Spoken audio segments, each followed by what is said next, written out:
We actually just saw the players in discussion. Were they analysing something? And anyhow, there the players are now in the mood. You can see handshake, and we are off. And the only thing I'm going to say about these openings is expect the unexpected. And sure enough, Ricard opens with the Bishop's opening. Yes, and these two, like we have mentioned, play very unconventional and exciting chess. We see Ricard bringing his queen out quite early. This is something you don't often see, but it makes some sense as it pressurizes Black's king side a little bit. Maybe the bishop that White hasn't developed yet can come flying out to pin the Black Knight. That's where it aims at the Black Knight. So Jorden stops that move from happening. Both players seem to know what they're doing here. They're not surprised. I mean, I guess it's hard to surprise a surpriser. Absolutely. But I have to say, White's opening choice is actually something that is American Grandmasters Hikaru Nakamura's favorite. He tends to play this when he's playing online games. And, well, we see a trade of dark square bishops. And there on the right, you can see a bar. And if a certain color dominates that bar, it means that either white or black is winning. And also, we do see some hearts there, which are indicating the heart rates of the players. They're not in love. Well, we don't know that for sure, but we doubt it. And you can see that Ricard's heart rate is very high there. It's 149, and maybe he's getting excited about this push on the king side that he made, opening up that area of the board. And I must say, I'd rather be on the white side of this. It seems like White has more attacking chances. There's exchange in the center, and this will give White more pawns in the center of the board. And look at that open file that White has for his rook. You see the rook next to the king, it's lined up. There's nothing in the way of that rook against Black's knight. So I'm certainly a little bit favoring White's position, as maybe the evaluation bar is as well. I'm really liking Ricard's position. You know, like you say, he has an open line. He has a big square for a knight to jump into the f5 square and attack the black queen. And there you go. He just dives in. And once again, Ricard's heart rate, 143, and it's early days. The players are not stressed because of the clock. They're just excited. And you can see that with the last move, Jorden was trying to exchange queens. Here it comes, but I don't think Ricard's going to go for the exchange.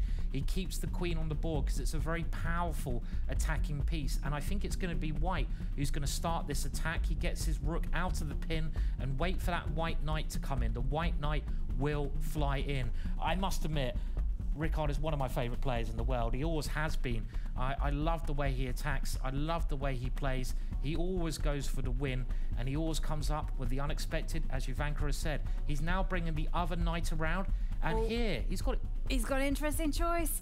Is he going to go for the trade of queens, or was he going to give up a pawn, and he decides actually he made a mistake and retreated the knight to where it came from? Yeah, Jorden has played this very well. He's got a very secure position on the king side. Black's knights are finding some very nice squares as well, but look at that white knight straight into a beautiful square. On the other hand, Black moves his knight into quite an uncompromising position there, and it's building up as we speak. They're both playing quite quickly though, aren't they? They are, and I love the way that Jorden has played it, and also put his knight there on a beautiful post, saying to Ricard, anything you can do, I can do better. And we see Ricard actually retreat his knight, and whoa, Jorden also lining up his rook on a semi-open line. This game is so tense. I find these positions so hard to play. Knights are the trickiest pieces. They jump around, jump up, and get down.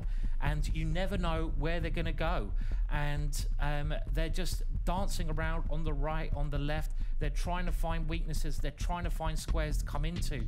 But this move I thought was forced. And now the queens were exchanged. Jorden is probably feeling even happier. But I still quite like White's position because he has more pawns in the center.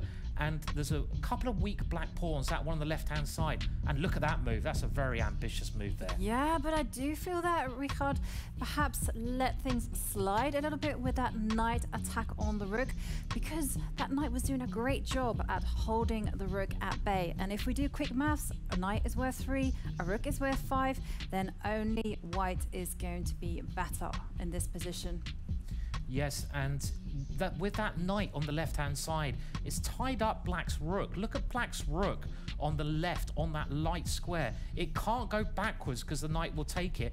It can only move to 1 square. So at the moment, it's really just paralyzed, and this could be a major problem if white can open up some lines, and white's going to do that very shortly. He's pushing his pawns to try and open up lines. On the other hand, Jorden has exchanged off that dangerous knight. That was a very clever maneuver there, and maybe now Jorden should be quite happy with his position. I think Jorden is going to be delighted with his position. Take a look at his rook in the middle. It's bearing down, looking at one of white's pawns, and then black's knight is also getting ready to spring in and attack it as well. Oh, and white's knight, that was white's pride and joy. It's going to get kicked back. And look at the heart rate of Ricard. It's gone up to nearly 160. And I think this pawn push he played has actually created some horrible weaknesses. And I think Ricard is realizing that he has some big weaknesses in the middle of the board. And can he defend his pawns? I'm not sure he can. And this is going very wrong for him. And he's now played a bit of a sacrifice. But he will get the piece up by using a fork.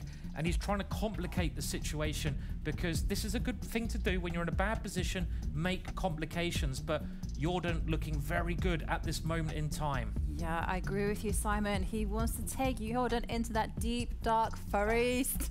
Deep dark fan forest. Yes. I think he has. He's taken Jorden into a deep, dark forest, but Jorden has got his torch and he's found his way out very quickly there. And another pawn in the middle is about to drop. This one that the rook is now attacking. So you're going to have to defend so well here, white is, to have any chances of holding this position. And we're getting to the end game now. Lots of pieces getting exchanged off. Remember, you have the opening, the middle game, and the end game. And the end game is often where things are decided. Who has the most pawns in the ending? That will be a very important factor. And I like this move, Ivanka. Black not rushing at all, improving his king for the ending. He is. I mean, he's really just taking his time.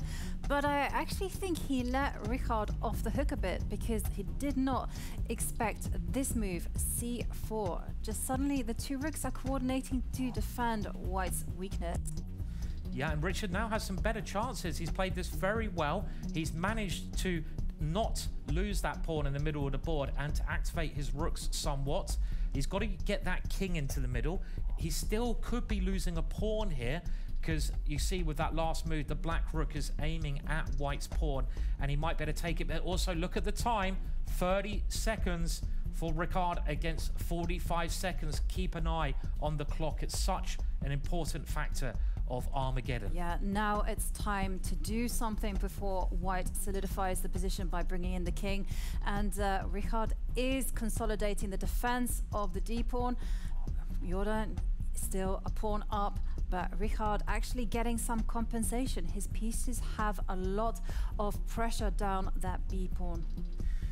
Yeah, you can see the white rooks are lined up, but Ricard can't really do much, and he's just shuffling backwards and forwards, and that black king is running into the middle. Go, Foreest! Run, Foreest! Run!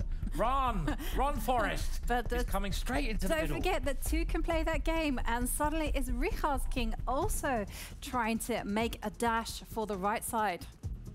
Yeah, so the white king is trying to get over to the right side to find some weaknesses. On the other hand, black has now got his rook around the back. And let's remember, Jorden is one pawn up here, and in the ending, I say that and he's lost the pawn. I know another one's dropping, he's still a pawn up, and the white king, to me, looks so exposed now. The white king, both of the black rooks are going to be able to attack it very quickly, and this is looking so bad for white at the moment. And white only has 5 seconds left. Ooh, and you can see Jorden is just hunting down that king, and Richard Seconds to spare, just dashes out with that H-pawn, tries to create some breathing space for the king. Can he survive it? It's gonna be a question of nerves. And it looks like black is going to be just too many pawns up. He's going for checkmate. He's trying to trap the king here. If a black rook checks the white king, it'll be the end of the game. And I don't know if it can be stopped. And he's resigned. White has resigned. It's a win for Jorden van Foreest.